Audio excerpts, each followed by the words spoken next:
Hey friends, happy Thursday, July 7th. It's a treat and a joy for me to be with you. I'm Father Bill Hill, one of the priests at Holy Spirit Catholic Community in Rock Springs, Wyoming. I'll take a moment and give you a reflection on the daily readings. Readings are linked in the sidebar. Go to the American Bishop's website, read those readings prayerfully, and then turn off the screen. Spend some time with God. Many of you might know that Thursday is my day off. God willing, I might be having a few adventures with my dad and my nephew, who's staying with my folks until, for a few more weeks anyway. Not entirely positive what we're going to be cooking up, but sounds like it might be something a little bit fun. So if you have to work, well, you get weekends, right, or something. And yeah, I don't begrudge you that, that's for sure. All right, hey, you didn't tune in to listen to me talk about day off plans. Hosea and Matthew's Gospel, those are the readings. The first reading from the prophet Hosea is an incredibly tender sort of a reading, and it's also paired with a psalm of longing. So perhaps a good one, especially if we have these images of God of the Old Testament of thunder and lightning and judgment and all sorts of these things and justice. To remember that so often the prophets speak of tender mercy coming from God. And so just some of the things, out of Egypt I called my son. The more I pursued Israel, the more Israel ran from me. The more gifts I gave to them, the more they turned away from me to the foreign gods of the Canaanites, the Baals.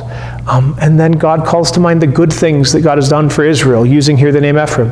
Yet it was I who taught Ephraim to walk, who took them in my arms. I drew them with human cords, with bands of love. I fostered them as one who raises an infant to his cheeks. Yet though I stooped to feed my child, they did not know that I was their healer. And just a moment to see again with new eyes the gifts, the blessings, the presence of God.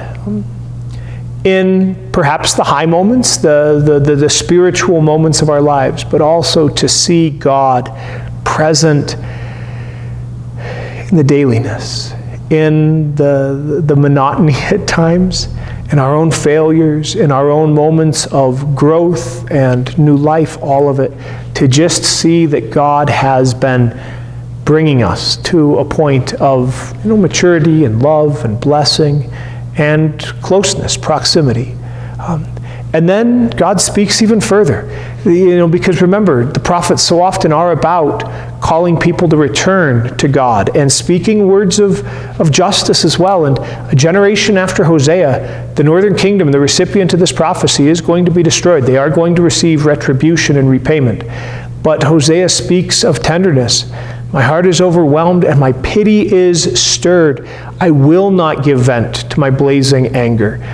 Words of comfort and closeness. And then the psalm response. So our response to this is a desire to be in that tender relationship with God. Let us see you, God. Let us be face to face with you, God. And our life will be changed. We shall be saved.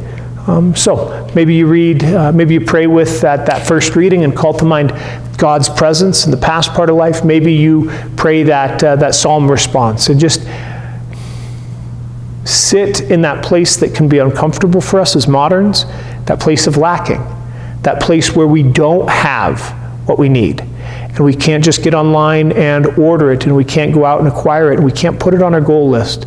But it is instead just that insatiable hunger and thirst for communion with the divine, that ache with which we were created by the infinite love of God. Okay. Gospel of Matthew, Jesus is commissioning out the apostles in order to go proclaim the gospel. And he is telling them that they are to rely upon God alone. We would have had this reading, but from Luke's gospel on Sunday this last week, so it may feel familiar to you.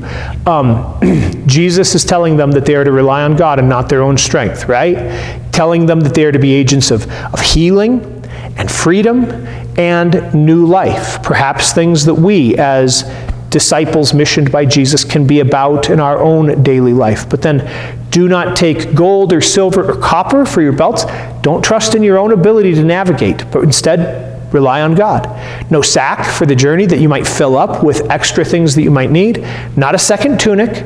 No sandals. No walking stick. and enter a town and make your proclamation, and then allow the consequences to be, the chips to fall where they may. If they receive you, then great, do the work of the kingdom in that town, and if they reject you, don't worry. That's in God's hands and not your own. But I promise you that justice is coming, Jesus says. So perhaps the question might be, okay, so many ways that we rely on our own strength today, right? We've got our to-do list. We've got our wallets that have the ability for us to navigate whatever sorts of random things are going to come our way. We've got our phones that allow us to be in touch with so many people to support us and to care for us. Are there any ways that perhaps we are called to let those things be, maybe just one of them, and to take the opportunity to trust in God alone, and to allow God to be our support and our strength and our shield? See, maybe a little bit of a pious activity today if that bubbles up inside of you. Second part, as Jesus is sending them out, he says a fairly famous line, "Freely you have received, now freely you are to give." We have received grace upon grace, mercy, forgiveness, absolute, sacrificial, unconditional love. Freely you have received from God. Now, freely you are to give. How are we called by God in a particular way to share freely with the goodness that we have experienced? All right.